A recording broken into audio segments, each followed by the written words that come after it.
बिस्मिल्लाहिर्रहमानिर्रहीम। अस्सलाम वालेकुम। कैसे हैं आप सब? उम्मीद है सब ठीक ठाक होंगे, खुशपाश होंगे, खैर खैरियत से होंगे। हादियास किचन में आपका वेलकम है। आज मैं आपके लाई हूँ फिरनी की रेसिपी, जिसके लिए मैंने 3 किलो दूध लिया है। 1 कप मैंने चावल भिगो के रख दिए थे, जिसको मैंने ब्लेंडर में डाल के उसको ग्राइंड करके अच्छी तरह उसका पेस्ट की तरह लिक्विड बना लिया है। और उसके साथ ही मैंने पौना कप चीनी का लिया है, क्योंकि हमारे घर में कम खाई जाती है। अगर आप मीठा ज़्यादा खाना पसंद करते हैं तो आप ज़्यादा भी डाल सकते हैं।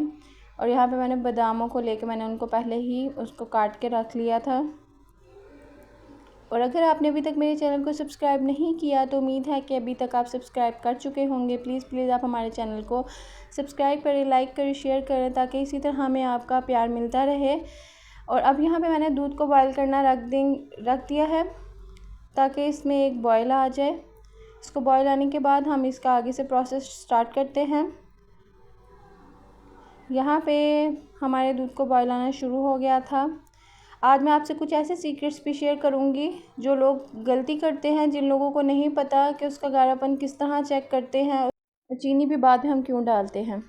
यहाँ पे मैंने चावलों का जो ब्लेंड करके हमने इसका मिक्सचर बना के रखा हुआ था, वो हमने इसके बीच में ऐड कर दिया दूध के अंदर।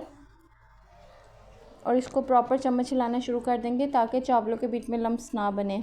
यहाँ पे हमारी जो सी खीर है वो थोड़ी सी गाढ़ी होने शुरू हो गई थी, पर अभी उतनी गाढ़ी नहीं हुई जिस तरह हमें चाहिए। खीर को जितना पकाया जाएगा उसमें उतना ही टेस्ट आएगा, और ऐसे लगेगा कि जैसे खोया डाला हुआ है बीच में। यहाँ पे देखें, यहाँ पे हमारी खीर जो सी माशाल्लाह से अल्हम्दुलिल्लाह गाढ़ी होना शुरू हो गई है। इस स्टेज पे आके मैंने इसमें बादाम डाल दिए हैं, ताकि बादाम का भी बीच में टेस्ट अच्छा आए। हम इसको अच्छी तरह हिलाते रहेंगे तब तक, क्योंकि खीर नीचे भी लग जाती है, जिसको जलने का भी टेस्ट उसके अंदर आ सकता है।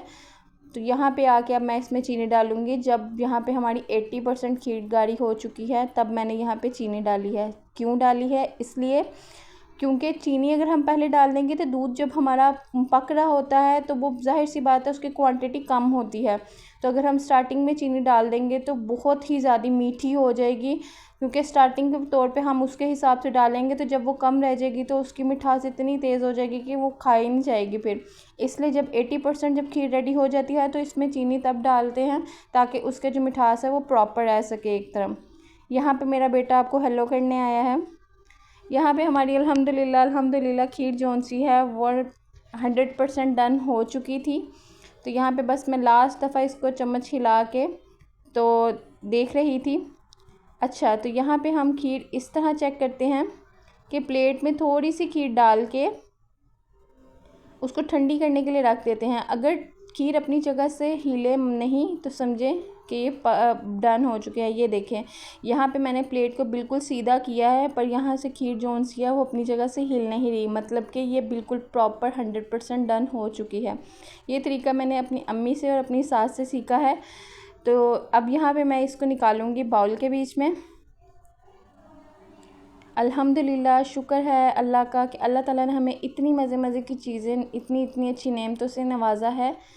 यहाँ पे देखिए अल्हम्दुलिल्लाह माशाल्लाह कितनी खूबसूरत लग रही है ये, और बहुत ही मज़े की थी। मीठा भी बिल्कुल बीच में परफेक्ट था, और टेस्ट भी 100/100 था।